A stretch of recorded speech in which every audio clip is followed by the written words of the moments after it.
Hello, my name is Victoria Boyers, and I will be talking about HeLa cells. So the impacts of these cells are all around you. They've been used to find a cure for polio, have been launched into space, and have even been used to make a human-mouse hybrid. But before we get into more of the discoveries, we need to see who the cells have originated from. They came from a woman named Henrietta Lacks, hence the name HeLa. In 1951, Ms. Lacks went to Johns Hopkins University for cervical cancer. Alongside radiation treatment, her doctor, Howard Jones, took the sample of her cells and gave them to Dr. George Guy, who was the head of tissue engineering at the hospital. But the thing is that Dr. Jones took Henrietta's cells without her consent or knowledge. Later, this would upset her family, but for now, Ms. Lacks was sedated, so she didn't have any idea. After her treatment, she was sent back, but unfortunately, she died at the age of 31. While Henrietta had passed away, something strange was going on. Dr. Guy had found out that her cells were immortal. Unlike normal cells that made a few copies and then died, hers had begun to multiply endlessly, which became the first growing human cell line. Later, all three of them wouldn't know, but the cell line would do wondrous things for humanity and its advancements.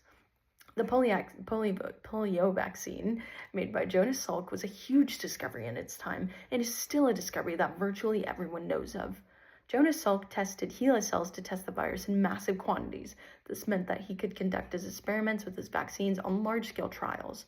This led him to find and develop the best vaccine faster and saved millions of lives.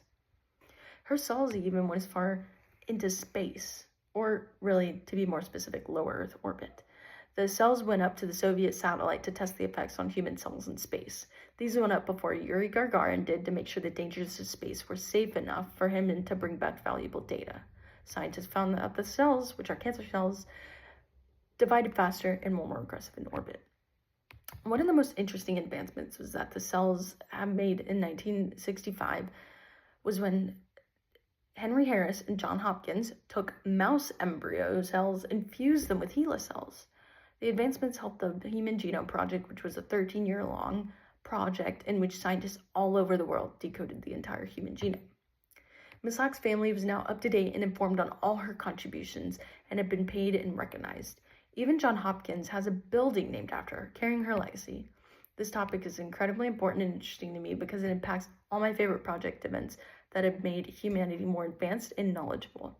The Human Genome Project and NASA are a few topics that specifically sparked my interest, and they all lead back to HeLa. Thank you.